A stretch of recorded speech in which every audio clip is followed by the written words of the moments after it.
ustedes algunas cositas que están en el Salmo 63. Salmo 63, así que si quieren busquen en su Biblia ese Salmo. ¿Cuántos están comprometidos con la maratón de palabra? A ver, ¿cuántos aquí están entusiasmados con eso?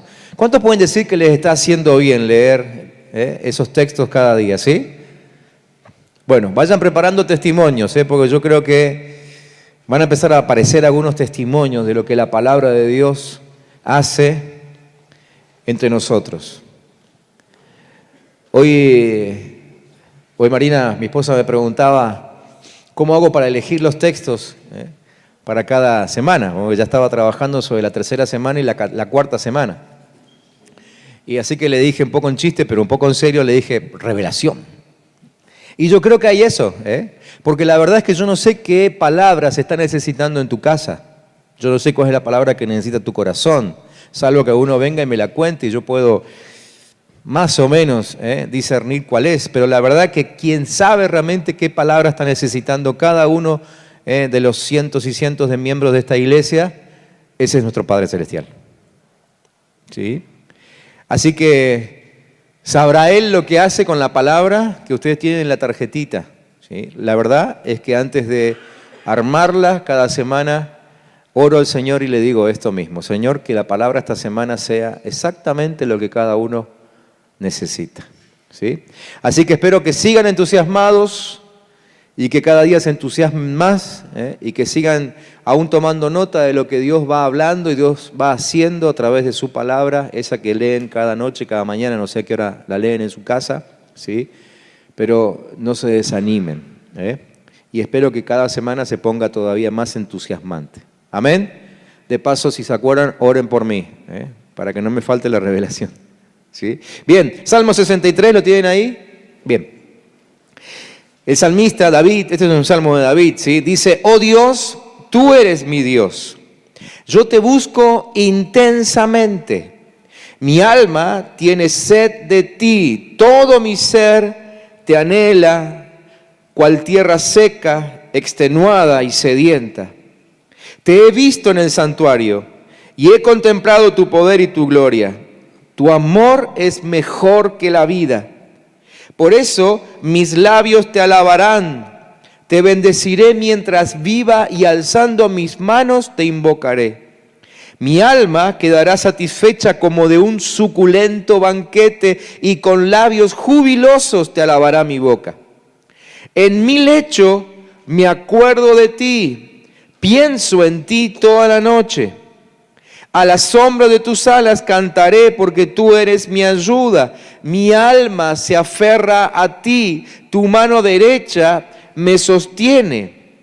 Los que buscan mi muerte serán destruidos, bajarán a las profundidades de la tierra, serán entregados a la espada y acabarán devorados por los chacales. El rey se regocijará en Dios. Todos los que invocan a Dios lo alabarán, pero los mentirosos serán silenciados. Si hay algo que nos enseña el salmista en este salmo, es que orar por hambre y sed de Dios es la plegaria más eficaz que podríamos hacer por nosotros, por nuestra casa y aún por nuestros discípulos. ¿Sí? La más eficaz, orar por hambre y por sed de Dios. Cuando uno lee Romanos capítulo 1, que no vamos a leer ahora, bueno, le voy a leer un par de textos en todo caso, pero en Romanos 1, ustedes quizás se acuerdan de que Pablo allí hace un detalle de aquellos que alguna vez conocieron la palabra de Dios, pero se apartaron de ella, ¿no? Y cómo se fueron desviando y cómo aún se pervirtieron. Entonces él dice en versículo 21 en adelante, por ejemplo: a pesar de haber conocido a Dios, no lo glorificaron como a Dios, ni le dieron gracias, sino que se extraviaron en sus inútiles razonamientos y se les oscureció su insensato corazón. Aunque afirmaban ser sabios, se volvieron necios y cambiaron la gloria del Dios inmortal por imágenes que eran réplicas del hombre mortal, de las aves, de los cuadrúpedos y de los reptiles. ¿sí? Es decir, lo que dice el apóstol Pablo aquí es que aquellos que alguna vez conocieron a Dios, pero se apartaron de la palabra, es decir, no tuvieron hambre ni tuvieron sed de Dios, ¿sí? No tuvieron en cuenta el mantenerse hambrientos por la palabra de Dios, les terminó pasando esto. Se terminaron pervirtiendo. Y habla de perversiones importantes. Ustedes pueden leer después el capítulo, ¿no? Pablo ahí describe una larga lista de pecados perversos en los cuales cayeron estos que habían abandonado a Dios. El tema es que las personas que no tienen temor de Dios tampoco van a tener una justa comprensión de la vida. Eso es lo que dice el apóstol Pablo allí, ¿no? Entonces, orar por hambre y sed de Dios en nosotros, en nuestra descendencia y aún en nuestros discípulos es lo más poderoso que podamos invocar, que podamos hacer, ¿sí? Orar por hambre y sed. A veces no sabemos bien qué orar, ¿no? Por los demás es difícil saber qué orar, A veces uno dice, aún como padre, uno dice, bueno, pero ¿qué oro por mis hijos? Es decir, siempre estoy pidiendo que estén cuidados, guardados, que les vaya bien, que estén bendecidos, pero ¿qué detallecito tendría que tener en cuenta para orar por mis hijos? Lo mismo pasa a veces con nuestros discípulos, aquellos que son líderes saben, ¿no? ¿Qué debería orar por ellos? Bueno, la mejor oración que podemos hacer es que ellos siempre permanezcan con hambre y con sed de Dios, ¿sí? Hace un tiempo atrás, el Señor me enseñó a orar atando a la gente a la palabra de Dios. Atándolos, o sea, atándolos a la necesidad de tener palabra, ¿no? Y realmente pude ver que es efectivo. Porque muchos después de haber empezado a orar así por ellos, o de haber orado bendiciéndolos alguna vez así de esa forma, después me vinieron a decir, ¿sabe qué pasa, pastor? Desde que oró así por mí, la verdad es que no puedo pasar un solo día sin leer la Biblia. Es lo mejor que te puede pasar, ¿no? Lo mejor que te puede pasar. Entonces, orar por hambre y por sed de la palabra de Dios. Si solamente oramos eso y se cumple, esa persona por la cual oramos así, va a empezar a encontrar en la palabra de Dios respuestas a su necesidad específica. Esa necesidad que a lo mejor no te la cuenta. Esa necesidad que aún nuestros hijos no la cuentan a sus padres, ¿no? Y los discípulos no nos cuentan eso. Pero como el Espíritu se mete por ahí, ¿no? Y ellos tienen hambre y sed porque oramos por eso, el Señor empieza a revelárseles a través de la palabra. Entonces todo esto empieza a aparecer en nuestras vidas cuando hay hambre y cuando hay sed. Santiago capítulo 5, versículos 15 al 18 dice, cuando oren con fe, el enfermo sanará y el Señor lo levantará, y si ha cometido pecados, le serán perdonados. Por eso, confiésense unos a otros sus pecados y oren unos por otros para ser sanados. La oración fervorosa del justo tiene mucho poder. El profeta Elías era un hombre como nosotros y cuando oró con fervor pidiendo que no lloviera, dejó de llover sobre la tierra durante 3 años y medio. Después, cuando oró otra vez, volvió a llover y la tierra dio su cosecha. Creo que tenemos una tremenda arma, que ustedes ya saben, ¿no? Que es la oración, ¿sí? Y sobre todo aquí Santiago habla de la oración eficaz, es decir, no es cuestión de orar como uno se le ocurre. Tenemos que investigar cuál es la oración que da mejores resultados. La misma Biblia lo enseña. Hoy no es mi tema, así que hoy no se lo voy a compartir. Pero averigüemos, preguntémosle a la palabra del Señor, ¿cuál es la oración que da resultado? ¿Sí? Pero esa oración solamente la descubrimos cuando tenemos hambre y sed del Señor. Esa arma de parte del Señor, la podemos poner en práctica solamente si hay hambre y sed del Señor. Si no hay hambre y no hay sed de Dios, nuestra oración será de esas oraciones, vieron, que decimos que no llegan a veces ni al techo, ¿no? Oraciones casi costumbristas. Las hacemos porque, bueno, somos cristianos, voy a una iglesia, tengo que orar, ¿no? Pero cuando hay hambre y sed del Señor, empieza a fluir esa oración eficaz. David era un hombre así. Era un hombre de fe, era un hombre apasionado por el Señor, ¿sí? Y cuando él escribe el Salmo 63, quizás ustedes tienen la imagen de que David se pasaba mucho tiempo debajo de algún árbol frondoso con su arpa cantándole al Señor. La verdad que cuando escribió el Salmo 63 no tenía nada de eso. Al contrario, estaba en el desierto huyendo. Siendo rey, uno de sus hijos, Absalón, se había rebelado contra él. Y aún siendo su hijo, buscaba para matarlo, ¿no? Porque quería ser rey, o sea, uno de sus hijos que se apartó totalmente del conocimiento de Dios. Así que David en este momento estaba huyendo. Siendo rey, estaba huyendo, ¿sí? Y en medio del desierto, él escribe este salmo. Un salmo que, en vez de quejarse tanto por sus enemigos, es un salmo que expresa la necesidad de Dios, ¿sí? Y que termina reconociendo que a causa de buscar siempre a Dios, Dios actuaría en favor de él, ¿sí? Por eso este salmo, buscando o reconociendo su hambre y su sed por el Señor, es para mí por lo menos uno de los salmos más poderosos que tenemos dentro de todo ese precioso libro, ¿no es cierto? En ese salmo, él nos enseña lo que sucede cuando nuestro primer clamor es por hambre y por sed de Dios, ¿sí?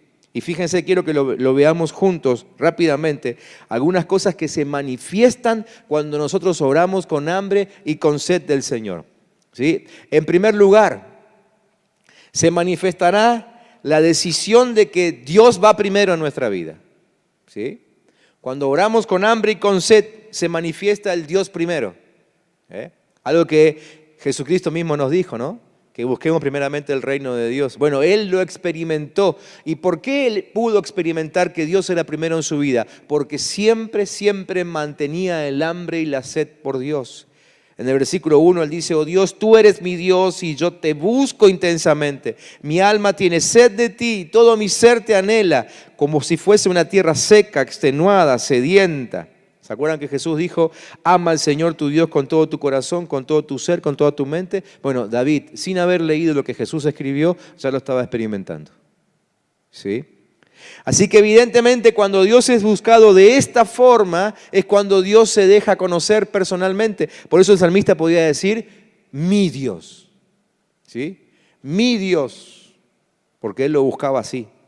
Sus pensamientos al amanecer cubrían totalmente el estado presente. Es decir, como él se levantaba cada día pensando en Dios, ese pensamiento cubría ese estado de huida que él estaba sufriendo, ¿no?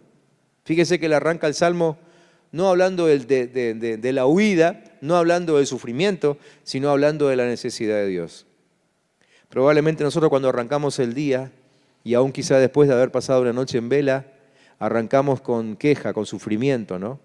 Yo pienso que debe ser muy diferente nuestro día cuando arrancamos declarando nuestra necesidad de Dios, ¿sí? Y cuando aún podemos fluir en esa necesidad de Dios, ¿no? En segundo lugar, se manifestará una búsqueda por amor y no por imposición. Por amor y no por imposición. Él dice: de madrugada te busco. Díganme la verdad, ¿cuántos de ustedes alguna vez se propusieron levantarse de madrugada a orar? ¿Sí? ¿Cuánto duró? Lo mismo que me dura a mí, ¿no? 1 o 2 días con mucho esfuerzo, ¿sí? Pero en la experiencia de David, evidentemente él lo había logrado. ¿Por qué? Porque por causa de su amor por Dios, ¿sí? Por causa de su amor por Dios. Aquellos que ya hemos atravesado la etapa de noviazgo y de sacrificio, ¿no? Por aquella persona a la que queremos conquistar y de la que estamos enamorados, sabemos que se puede hacer esos sacrificios, ¿no? Levantarnos de madrugada, con frío, ir a esperarla al colectivo, ¿no? Se puede. Pero se puede cuando hay amor. Y se puede lograr yo no digo que hay que levantarse siempre de madrugada a orar, Digo que hay momentos en los cuales sería muy bueno que arranquemos, y cuanto más temprano mejor, buscando a Dios. Y esos momentos se pueden lograr cuando nuestro amor por Él es superior a nuestra imposición hacia nosotros mismos, ¿sí? Entonces ahí es cuando Él puede decir: tengo sed, tengo anhelos, ¿sí? Nada que ver la experiencia de David con la experiencia de aquella iglesia en Apocalipsis capítulo 2, cuando dice: perdiste tu primer amor. ¿Se acuerdan de eso? Capítulo 2 de Apocalipsis. David no lo perdió nunca. Él se preocupó de que su primer amor siempre sea Dios. Aún en esos momentos en que se distrajo de otras cosas, en momentos en que aún hubo pecado en su vida, su primer amor siempre fue Dios.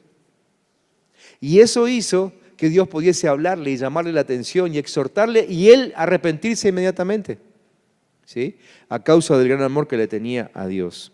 Fíjense que él dice en ese versículo 1, te he contemplado. Una cosa es mirar, una cosa es ver al pasar, pero otra cosa es contemplar. Cuando me detuve sobre esta palabrita, cuando armaba este bosquejo, me imaginaba una persona que está delante de una exposición, un cuadro, en una exposición de arte, ¿no? No sé cuántos de ustedes les gusta hacer eso.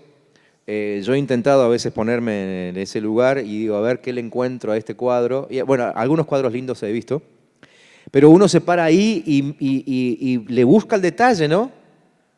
Es decir, esa es la acción de contemplar, ¿no? David tenía esa costumbre de contemplar a Dios, es decir, de encontrarle el detallecito que no había encontrado otro, ¿sí? Siempre me acordaba cuando escribía este bosquejo, cuando hace unos años atrás me llevaron a una exposición de arte de una persona a quien Dios le dio el don de pintar cuadros, ¿no? Y entonces yo estaba delante de un gran mural que él había pintado acerca del Éxodo y había detallecitos, evidentemente tenía el don porque había detalles donde él había pintado no sé cuántos millones de personas, porque realmente el pueblo de Dios en el Éxodo eran, dicen, cerca de 3 millones de personas, él las había pintado, pero con la diferencia o con el detalle de que cada persona no medía más de medio centímetro en la pintura. Ahora, cuando uno se acercaba y veía a esa personita, tenía todos los detalles, ¿sí? Cosa que solamente se ve cuando uno observa el detalle. Si uno se para a mirar de lejos un cuadro y dice, ah, qué lindo, mirá cuánta gente había en el Éxodo. Pero en realidad cuando te acercás ves el detallecito. Me impresionó ver que en medio de la gran multitud había una persona que tenía ¿vieron esas camillas que se usaban en la antigüedad? Que se arrastraban y sobre la camilla había otro acostado. O sea, eso ni siquiera está en la Biblia. Pero él tuvo en cuenta de que en medio del pueblo alguno podría haber estado debilitado, enfermo, quién sabe, no sé quién era, y lo dibujó ahí. Esto se logra solamente cuando uno contempla, ¿no? Por eso es que mucha gente dice, bueno, Dios, sí, Dios, pero bueno, qué sé yo, Dios no es, qué sé yo. ¿Cómo haces para encontrarle esos detalles a la palabra? Es que si no te sentás a contemplar, como hacía el rey David, no lo vas a encontrar. No lo vas a encontrar, ¿sí? David hacía eso y eso generaba, yo creo, cada vez un mayor hambre y una mayor sed de Dios, ¿no? Era como una bola de nieve que iba creciendo a medida que baja la montaña, ¿no? Tercero, cuando hay hambre y sed se manifestará un inmenso deseo por ver su poder y su gloria, ¿sí? Un inmenso deseo por ver su poder y su gloria, lo dice en el versículo 2, ¿sí? Voy un poco más rápido. Cuarto, se manifestará un claro discernimiento por lo que es mejor. ¿Vieron que hay días en que no sabemos qué es mejor y qué debiéramos escoger? De tantas cosas que podemos escoger, Él lo determinó, dice el versículo 3, tu amor es mejor que la vida. Así que Él ponía todo lo que le pasaba en la vida, lo ponía a comparación del amor de Dios. A ver, esto, ¿tiene sentido vivirlo y así perder el amor de Dios? Definitivamente no. Así que era capaz de rechazar cualquier oferta con tal de nunca perder el amor de Dios. El amor de Dios era lo mejor, era mejor que la vida misma, ¿sí? 5, se manifestará una alabanza y una adoración fluyente, Versículo 3 y 4 dice, tu amor es mejor que la vida, por eso mis labios te alabarán, te bendeciré mientras viva, como recién cantábamos, ¿no? Y alzando mis manos te invocaré. Acuérdense que David está escribiendo esto en medio del desierto, en medio de una huida, pero él dice, te bendeciré mientras viva. Él no sabía hasta cuándo iba a vivir. El susto, el temor, podrían ser tremendos en ese momento. No me puedo poner en sus zapatos. Pero Él dice, yo te voy a bendecir. Ya lo determinó. Pase lo que pase, te voy a bendecir toda mi vida. 6, se manifestará una sensación de ser saciado, ¿no? De haber alcanzado lo que realmente sacia. ¿sí? Dice el versículo 5, mi alma quedará satisfecha como con un suculento banquete y con labios jubilosos te alabará mi boca, ¿sí?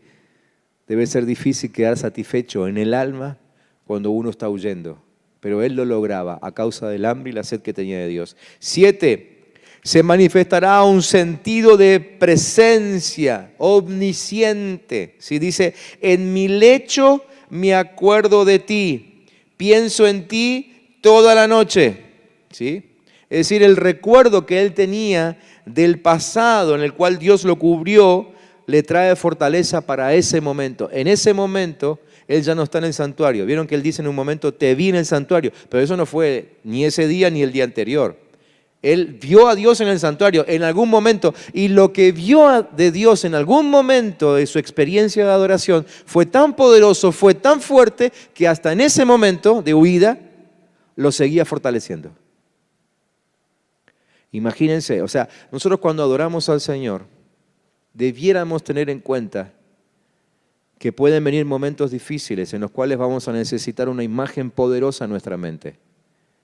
Eso debiera hacer que nosotros aumentemos nuestra experiencia de adoración, ¿sí? Y que cuando vayamos al Señor, nunca nos vayamos de su presencia sin haber recibido una revelación que se grabe en nuestra mente. Porque no sabemos cuándo el recuerdo de esa revelación nos podrá sostener o levantar en algún desierto que nos toque vivir en nuestra vida. ¿Me entienden? 8. Se manifestará un sentido de seguridad, confianza, pertenencia singular, especial, ¿no? Dice de versículo 7 al 10, a la sombra de tus alas cantaré. Claro, por eso podía seguir cantando. Porque él sabía que las alas de Dios lo seguían rodeando. Porque tú eres mi ayuda. Mi alma se aferra a ti. Tu mano derecha me sostiene. Mi alma se aferra a ti. Tu mano derecha me sostiene. Ya lo dije, porque lo escribí 2 veces. Los que buscan mi muerte serán destruidos. Bajarán a las profundidades de la tierra. Serán entregados a la espada y acabarán devorados por los chacales. ¿Sí? Esta sensación de seguridad que falta tanto en el día de hoy, ¿no? ¿Viene cuándo? Cuando alguien tiene hambre y sed de Dios. Quizá pueda ser nuestro mejor testimonio el predicarle a una persona que está con miedo en este tiempo, ¿sí? Y presentarle esta seguridad de que Dios siempre va con él. 9 y último, se manifestará una alegría plena y contagiosa hacia los demás. Dice, el rey se regocijará en Dios. Fíjense qué interesante, ¿no? Él dice, el rey, ¿quién es el rey? Él.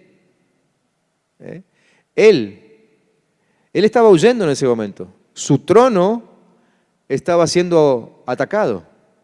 La verdad es que nadie podía saber si su hijo Absalón al final terminaría conquistando el trono o no. En realidad prácticamente ya lo había tomado porque se quedó con la ciudad donde estaba el palacio y el que tuvo que huir es David. Pero él dice, el rey, dice, es como decir, yo sé que al final se va a cumplir lo que Dios quiere. Por eso se sigue considerando rey. El rey se regocijará en Dios. ¿Y qué fue lo que terminó sucediendo? ¿Sí? Ustedes ya saben que Absalón terminó muerto, ¿no? Inclusive asesinado. Y después dice, todos los que invocan a Dios lo alabarán, como diciendo, me van a ver a mí. Me van a ver a mí y se van a contagiar de mi hambre y de mi sed por Dios. Así que lo mejor que podemos hacer es mantener nuestra hambre y sed por Dios siempre en un nivel alto, y mantenernos orando por nosotros mismos para que nunca nos falte el hambre y la sed de Dios, ¿no? Atarnos a nosotros mismos, a la necesidad de Dios todo el tiempo. Así que les quiero invitar que hagamos eso. Vamos a orar ahora. Y el único motivo de oración que vamos a tener esta noche va a ser este. Vamos a orar por hambre y sed, ¿sí? Y la idea es que todos los que estamos aquí oremos 2 veces esta noche, ¿sí? Así que lo que vamos a hacer es grupitos, pero muy chiquitos, ¿sí? Para que no nos lleve tanto tiempo. Y ahí en los grupitos de no más de 3 personas, traten de que no sean más de 3 personas. Todos vamos a orar 2 veces. La primera vez vamos a orar por hambre y sed, cada uno por sí mismo. ¿Sí? Con los otros 2 de testigos. ¿Sí? Voy a orar por hambre y sed por mí, para mí, con mis 2 hermanos de testigos. Y después orará el otro y después el otro. Cuando me vuelva a tocar orar, voy a orar por hambre y sed por los demás que están en mi grupito. ¿Sí? ¿Se entiende? Oro primero por mi hambre y sed y oro después por hambre y sed en la vida de mis hermanos. ¿Se entendió? Vamos a tomarnos este tiempo. ¿Sí? Nos juntamos de a 3, no más que 3.